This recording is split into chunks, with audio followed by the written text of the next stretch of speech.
When I opened the suitcase and took out the knife, wrapped in a grimy old rag tied with a knot and covered in dark stains, I was just over 7 years old.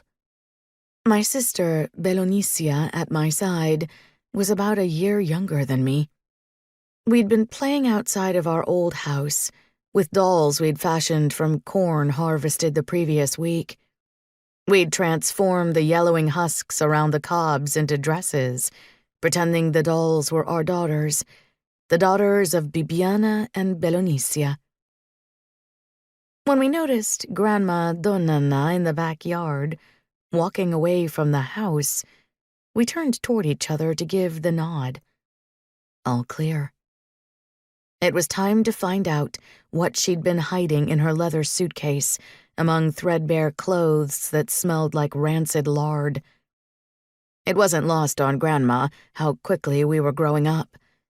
Curious girls, we'd push into her bedroom and interrogate her about conversations we'd overheard and things that piqued our interest, such as the objects buried in her suitcase. Our parents would reprimand us constantly, but Grandma only needed to give that firm look of hers, and we'd shiver and blush, as if we'd drawn too close to the fire. So when I saw her walking through the backyard, I immediately looked over at Belonicia. Determined to rifle through Grandma's things, I decided I'd tiptoe over to her room and open the suitcase, its worn leather tarnished and covered in a layer of dirt. That suitcase had been hidden beneath her bed for as long as we could remember. From the doorway, I spied Grandma making her way toward the woods, past the orchard and vegetable garden, beyond the old roosts of the chicken coop.